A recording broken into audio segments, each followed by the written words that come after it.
Ada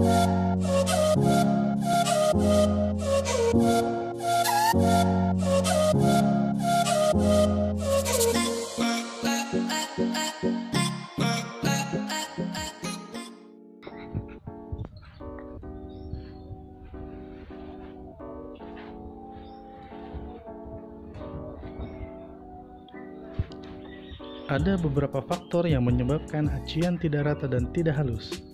Sebelumnya, kita perlu pahami dulu tujuan serta fungsi dari pengecatan ruangan, baik secara perlindungan maupun estetika. Memudahkan proses pengecatan. Alasan kenapa dinding harus diaci masih berkaitan dengan poin sebelumnya. Proses aci menentukan kualitas akhir dari dinding yang ditutupi oleh cat. Ada beberapa yang harus diperhatikan saat akan mengaci dinding, yakni bidang plesteran.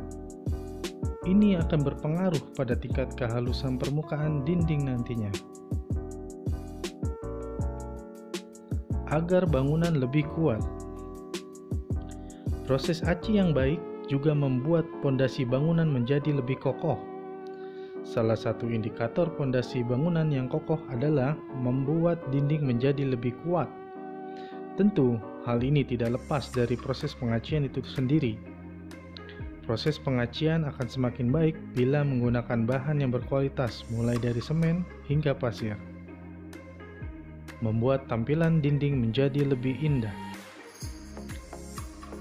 Alasan berikutnya adalah agar tampilan dinding menjadi lebih indah dan cantik.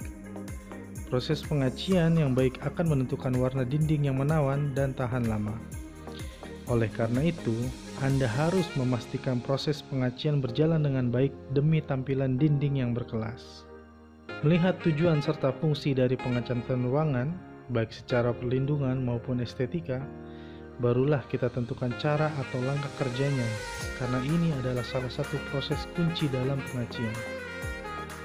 Karena hasil dari proses pengacian ada 3 faktor pembeda, dan masing-masing mempunyai treatment yang berbeda pula. Acian tidak rata dan tidak halus. Penyebabnya adalah dasar permukaan yang akan diaci terdapat serpihan, kotoran, dan minyak. Solusinya, bersihkan dasar permukaan yang akan diaci dari serpihan, kotoran, dan minyak yang dapat mengurangi daya rekat adukan. Acian tidak rata. Penyebabnya adalah permukaan atau plesteran yang akan diaci tidak rata atau bolong-bolong. Solusinya, tambal permukaan yang tidak rata atau bolong-bolong. Lalu setelah ditambal, pada proses acian lapisan pertama, roskam agak ditekan agar pori-pori plesteran bisa tertutup secara merata. Acian rata tetapi tidak halus. Penyebabnya adalah proses mixing dan finishing yang tidak maksimal. Solusinya, pastikan pada proses mixing atau pencampuran bahan perbandingannya sesuai dengan rekomendasi pabrikan. Setelah proses acian lapisan pertama, tunggu sejenak hingga setengah kering. Lalu, lanjutkan lapisan kedua. Pada proses acian lapisan kedua, roskam agak diambang. Setelah semua permukaan acian rata, gunakan blok gosok, yaitu styrofoam atau karet untuk acian. Jika kita sudah pahami area kerja dari pengacian ruangan, baik secara perlindungan maupun estetika, barulah kita tentukan langkah kerjanya. Demikian tips dari kami, semoga bermanfaat. Terima kasih dan selamat bekerja.